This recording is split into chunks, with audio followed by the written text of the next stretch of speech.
यीशु मसीह के नाम से सबको जय मसीह की। आज का वचन है 81 भजन संहिता, उसका 4वां वचन, 4 वचन। क्योंकि यह इज़राइल के लिए विधि और याकूब के परमेश्वर का ठहराया हुआ नियम है। मेरे प्रियो, यहाँ पर आसाफ नामक प्रधान बजाने वाला था, जो दाऊद के समय में दाऊद के द्वारा नियुक्त किया हुआ जो प्रेज एंड वर्शिप टीम, परमेश्वर के लिए जो स्तुति आराधना करने वाले एक झुंड थे, दाऊद के द्वारा नियुक्त किए हुए थे। उसमें प्रधान बजाने वाला आसाफ, उसका नाम आसाफ है, उस व्यक्ति के द्वारा यह भजन संहिता लिखा हुआ है। वैसे तो कई सारे भजन संहिता है, जो कि हर एक भजन संहिता के ऊपर टाइटल लिखा हुआ है।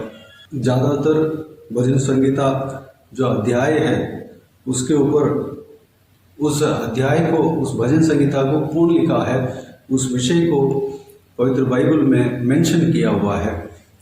ये जो 81वां भजन संहिता को भी आसाफ ने लिखा। आसाफ जो है परमेश्वर के स्तुति आराधना करने वाला था और भविष्यवाणी भी करता था। इस विषय को हम भजन संहिता को पढ़ते समय हम जान सकते हैं, क्योंकि परमेश्वर का स्तुति आराधना जब करते हैं तो परमेश्वर के आत्मा हम पर उतर आता है और हम भी भविष्यवाणी करने लगते हैं। हम पवित्र आत्मा से भर जाते हैं, उनके सामर्थ्य से भर जाते हैं, क्योंकि स्तुति आराधना करना यानी कि वह जो काम है, परमेश्वर के भाता हुआ काम है, परमेश्वर उस काम से प्रसन्न होते हैं। यहाँ पर स्तुति आराधना के विषय में आसाफ यहाँ पर कहता है, पहला वचन से इस प्रकार कहता है कि परमेश्वर जो हमारा बल है, उसका गीत आनंद से गाओ, याकूब के परमेश्वर का जय जयकार करो, भजन उठाओ, डफ और मधुर बजने वाली वीणा और सारंगी को ले आओ। नई चांदी के दिन और पूर्णमासी को, हमारे पर्व के दिन नरसिंगा फूंको, क्योंकि यह इज़राइल के लिए विधि और याकूब के परमेश्वर का ठहराया हुआ नियम है। जो परमेश्वर के लिए स्तुति आराधना करना एक विधि है, एक नियम है, वह इज़राइल के लिए विधि बनाया गया है कि इज़राइली जन परमेश्वर को स्तुति आराधना करना चाहिए। याकूब के परमेश्वर का ठहराया हुआ नियम है। याकूब के परमेश्वर हमारा परमेश्वर है, प्रभु यीशु मसीह जो है इस नियमों को ठहराया है। स्तुति आराधना करने का नियम भी हमारा परमेश्वर प्रभु यीशु मसीह ने ठहराया है। उस नियम को हमें पालन करना है। परमेश्वर को स्तुति आराधना करना अवश्य है, क्योंकि वह नियम है, वह जो है विधि है। जो कई सारे विधियों को परमेश्वर के वचन के द्वारा हम जान सकते हैं, यह भी एक विधि है। इस विधि को हमें पालन करना है। हमें परमेश्वर के लिए गीत गाना है, गीत आनंद से गाना है, गीत गाकर परमेश्वर को महिमा करना है, धन्यवाद देना है, जय जयकार करना है, परमेश्वर के नाम को महिमा देना है, जय जयकार करना है, उस नाम को प्रस्ताव करना है, भजन गाना है, भजन उठाना है और डफ और मधुर बजने वाली वीणा और सारंगी को लेकर आना है और उस वाद्य के माध्यम से परमेश्वर का स्तुति आराधना करना है। डफ, सारंगी, वीणा जो है उस जमाने का एक मुख्य वाद्य था, म्यूजिक इंस्ट्रूमेंट था। आजकल जो है इंस्ट्रूमेंट, इलेक्ट्रॉनिक इंस्ट्रूमेंट आ चुके हैं, डिजिटाइज हो चुके हैं। हमें जो मेन इंस्ट्रूमेंट होता है, कई सारे इंस्ट्रूमेंट हैं, जो इंस्ट्रूमेंट हमें इस्तेमाल कर सकते हैं, करना है। परमेश्वर के लिए हमें इस्तेमाल करना है, उसको तरीके से उस इंस्ट्रूमेंट को, उस वाद्य को बजाकर परमेश्वर को, उस वाद्य के द्वारा परमेश्वर को महिमा देना है, परमेश्वर को धन्यवाद देना है। जो गीत वाद्य को बजाकर परमेश्वर को भजन गाना है और परमेश्वर को महिमा देना है। नए चांद के दिन और पूर्णमासी को, हमारे पर्व के दिन नरसिंगा फूंकना है। जो नरसिंगा फूंकना भी परमेश्वर को स्तुति आराधना करने का एक तरीका है। हमें वो भी एक परमेश्वर के द्वारा ठहराया गया एक तरीका है। पुराना नियम में हम कई सारे जगह पे नरसिंगा फूंकने के लिए कहते हुए, परमेश्वर का आवाज कहते हुए हम पवित्र बाइबल में से हम जान सकते हैं।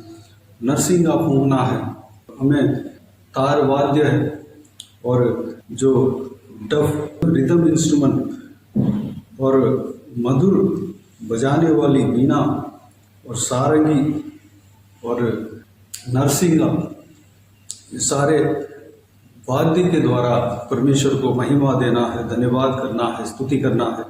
यह इज़राइल के लिए विधि है, इज़राइलियों के लिए विधि है। हम आत्मिक इज़राइली हैं। जो शारीरिक तौर पे जो इज़राइली हैं, केवल वही इज़राइली नहीं हैं, बल्कि प्रभु यीशु मसीह से जो भी जन विश्वास रखते हैं वो सब आत्मिक इज़राइली हैं। हम सब आत्मिक इज़राइली हैं, हम सब इज़राइली जन हैं, यानी कि परमेश्वर के द्वारा चुना गया जन है। हमारे लिए यह विधि ठहराया गया है। इस विषय को परमेश्वर के दास आसाफ यहाँ पर मेंशन करता है। हमें इस विधि को पालन करना है, इस नियम को हमें पालन करना है। इस नियम को किसने बनाया? याकूब के परमेश्वर ने बनाया है। याकूब के परमेश्वर ने इस नियम को ठहराया है। मेरे प्रियो, इस विधि के अनुसार, इस नियम के अनुसार चलने के लिए अपने आप को परमेश्वर के हाथों में समर्पित करें। हम पवित्र बाइबल में देखते हैं कि बोर के समय में हर प्रतिदिन उनके भवन में या निवास स्थान के बाद, मूसा के समय में निवास स्थान था, उसके बाद जो है सुलेमान के समय में परमेश्वर के भवन मंदिर बना, जहाँ पे परमेश्वर के उपस्थिति है।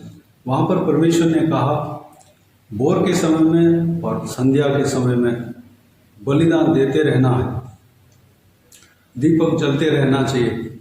मेरे प्रियो, हमें सुबह शाम परमेश्वर को धन्यवाद देना है, बलिदान देना है, स्तुति आराधना का बलिदान देना है, धन्यवाद के भेंट को चढ़ाते रहना है। सुबह शाम हमें हमेशा परमेश्वर को धन्यवाद देते रहना है, स्तुति करते रहना है। वैसे हम हर समय, हर वक्त हम परमेश्वर को स्तुति कर सकते हैं, धन्यवाद देते रह सकते हैं। परमेश्वर के जो नया नियम है उसमें हम हमेशा स्तुति धन्यवाद देते रहने के लिए कहा। सारे बातों के लिए धन्यवाद परमेश्वर को देते रहने के लिए नया नियम कहता है। हर बात के लिए परमेश्वर को हम धन्यवाद दे सकते हैं। चलते फिरते अगर कोई कहीं ट्रैवल कर रहे हैं, बस में बैठ गया, उस बात के लिए परमेश्वर को धन्यवाद देना, और स्कूल में पहुंच गया उस बात के लिए धन्यवाद देना, और कोई मार्केट में कोई चीज़ खरीद लिया उस बात के लिए धन्यवाद देना, और सो के उठ गया उस बात के लिए धन्यवाद देना, और भोजन करने से पहले उस बात के लिए धन्यवाद देना, भोजन करने के बाद धन्यवाद देना। इस तरह हर बात के लिए, सारे बातों के लिए हमें परमेश्वर को धन्यवाद देते रहना चाहिए। हम अपने जीवन में हर समय धन्यवाद देना हमें सीखना चाहिए, हम अपने आदत में डालना चाहिए। हम परमेश्वर के लोग हैं, यह नियम है, परमेश्वर के इस नियम के अनुसार हमें चलना चाहिए। मेरे प्रियो, इस बहुमूल्य वचन के अनुसार चलने के लिए अपने आप को परमेश्वर के हाथों में समर्पित करें। हम परमेश्वर के लिए गीत गाकर आनंद से स्तुति गान गाना है, परमेश्वर के लिए म्यूजिक इंस्ट्रूमेंट बजाकर स्तुति गान गाना है, भजन गाकर परमेश्वर को स्तुति आराधना करना है, परमेश्वर को जय जयकार करना है। और हर समय यहाँ पर लिखा है नए चांद के दिन और पूर्णमासी के दिन नरसिंगा फूंक कर परमेश्वर को धन्यवाद देना है, स्तुति करना है। ये सारा जो है परमेश्वर का विधि है, इजरायलियों के लिए ठहराया हुआ विधि है, परमेश्वर के द्वारा ठहराया हुआ नियम है। मेरे प्रियो, आइए इस बहुमूल्य वचन के अनुसार चलने के लिए, इस सारे बातों के लिए जो भी हमने मनन किया, परमेश्वर को धन्यवाद दे, स्तुति करें। आइए हम प्रार्थना में जाएं।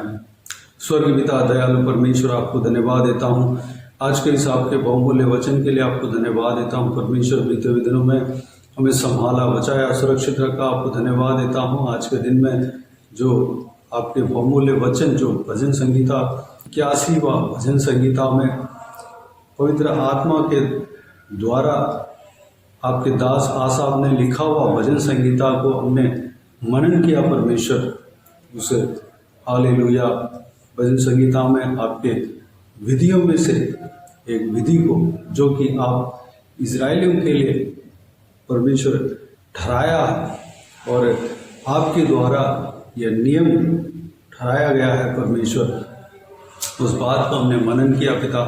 हम आपको स्तुति आराधना करते रहने पाएँ, आपको धन्यवाद देते रहने पाएँ, आपको हर समय हर वक्त आपको धन्यवाद देते रहने पाएँ परमेश्वर। पुराना नियम के अनुसार परमेश्वर हालेलुया सुबह भोर के समय और संध्या के समय आपको धन्यवाद का भेंट चढ़ाते रहने पाएँ, हर समय आपको स्तुति आराधना करने पाएँ। नया नियम के मुताबिक परमेश्वर हम हर बात के लिए आपको धन्यवाद देते रहने पाएँ परमेश्वर। धन्यवाद देना, स्तुति करना हमारे जिंदगी का अंग होने पाए परमेश्वर। हमेशा हम आपको धन्यवाद देते रहने पाएँ, स्तुति करते रहने पाएँ, आपको महिमा देते रहने पाएँ परमेश्वर। जहाँ भी हम जाते हैं, आते हैं, जो भी काम करते हैं, हर बात के लिए आपको धन्यवाद देने पाएँ परमेश्वर। धन्यवाद। हम हालेलुया हमारा हृदय आपको धन्यवाद देने का विषय में भर जाने पाएँ, हमारा सोच विचार, हमारा दिमाग परमेश्वर आपको धन्यवाद देने के विषय में भर जाने पाएँ परमेश्वर। अनुग्रह देना पिता। हालेलुया। जो कुछ भी कार्य हमारा जीवन में घटता है, सारे विषय के लिए आपको धन्यवाद देते रहने पाएँ परमेश्वर। अनुग्रह देना पिता। हालेलुया। हम म्यूजिक इंस्ट्रूमेंट को बजाकर, जो भी तार वाद्य है, जो मधुर बजने वाली जो वाद्य है, उस गीत वाद्य को बजाकर आपको धन्यवाद देने पाएँ, स्तुति करने पाएँ परमेश्वर। अनुग्रह देना पिता। हालेलुया। परमेश्वर नए चांद के दिन और पूर्णमासी के दिन भी आपको परमेश्वर स्तुति करने में, आराधना करने में लगे रहने पाएँ परमेश्वर। अनुग्रह देना। केवल उस दिन ही नहीं बल्कि हर समय आपको धन्यवाद देते रहने पाएँ, स्तुति करने पाएँ परमेश्वर। हमारे लिए जो इस विधि को आपने ठहराया परमेश्वर, हम आत्मिक इजरायली हैं परमेश्वर, इस विधि को हमें पालन करना ही चाहिए पिता। इस विधि के अनुसार हम चलने के लिए अनुग्रह देना। जो आपके द्वारा जो नियम ठहराया गया है परमेश्वर, उस नियम को हम निभाने पाएँ, उस नियम के अनुसार हम चलने पाएँ। अनुग्रह देना पिता। हमारा हृदय धन्यवाद से आप भरने वाले हो, आपको धन्यवाद देता हूँ। बाकी सारी बातों को आपके हाथों में सौंपते हैं परमेश्वर। जो कोई भी जन इस वीडियो को देख रहे हैं, उन सभी के जीवन में कार्य करना पिता। किसी को भी कोई भी कमी कटी ना होने देना, भरपूर आशीष देना। कोई भी जन बीमार हो, उनको आपके हाथों में सौंपते हैं, उन्हें छूना, चंगा करना प्रभु यीशु मसीह के नाम से चंगा होने पाए। अगर किसी को दुख हो, तकलीफ हो, सारा दुख तकलीफ को दूर करना, परेशानी को दूर करना, आंसू को पहुँचना। जिनको जो कुछ भी प्रार्थना का विषय है, सारा प्रार्थना का विषय का उत्तर देना परमेश्वर। जो कोई भी जन जान कर भी जाते आते हैं, हर एक के संग रहना, सुरक्षित रखना। महिलाओं को आपके हाथों में सौंपते हैं, छोटे बच्चों को आपके हाथों में सौंपते हैं, बुजुर्ग व्यक्तियों को आपके हाथों में सौंपते हैं। सभी को सुरक्षित रखना, संभालना परमेश्वर। हर एक के संग रहना, आपके स्वर्गदूत का हर एक के साथ रखना परमेश्वर। जो भी जन नौकरी में जाते हैं, पढ़ाई करने के लिए जाते हैं और बिजनेस के लिए जाते हैं, बाहर ट्रैवल करते हैं, हर एक के संग रहना, सुरक्षित रखना पिता। बाकी सारी बातों का आप क्या हाथ में सौंपते हैं। सारा आदर महिमा जलाल आपको मिलते रहे। सारा दुआ प्रार्थना को प्रभु यीशु मसीह के नाम से मांगते हैं, सुन और ग्रहण कर। आमीन आमीन। प्रभु यीशु मसीह के नाम से प्रभु यीशु मसीह का आशीष और अनुग्रह हम सभी के ऊपर बने रहे। आमीन आमीन। मेरे प्रिय चैनल को सब्सक्राइब करें और शेयर करें। अगर किसी को भी प्रार्थना का विषय हो तो डिस्क्रिप्शन में दिए हुए नंबर पर कॉल करके प्रार्थना करा सकते हैं। हम आपके लिए प्रार्थना करेंगे। आप अपने व्यक्तिगत प्रार्थना में हमारे लिए प्रार्थना कीजिए। इस सेवकाई के लिए, इस सेवकाई का उन्नति के लिए, इस सेवकाई में जुड़े हुए हर एक जन के लिए, हर एक आत्मिक उन्नति के लिए, तरक्की के लिए, आत्मिक आशीष के लिए, संसारिक आशीष के लिए, पारिवारिक आशीष के लिए प्रार्थना करें। प्रभु यीशु आप सबको आशीष दे। इस सेवकाई के द्वारा परमेश्वर आपके जीवन में कार्य किया हो वो भी हमें बता सकते हैं, ताकि हम सब मिलकर परमेश्वर को धन्यवाद दे सके, महिमा कर सके। प्रभु यीशु आप सबको आशीष दे। आमीन आमीन।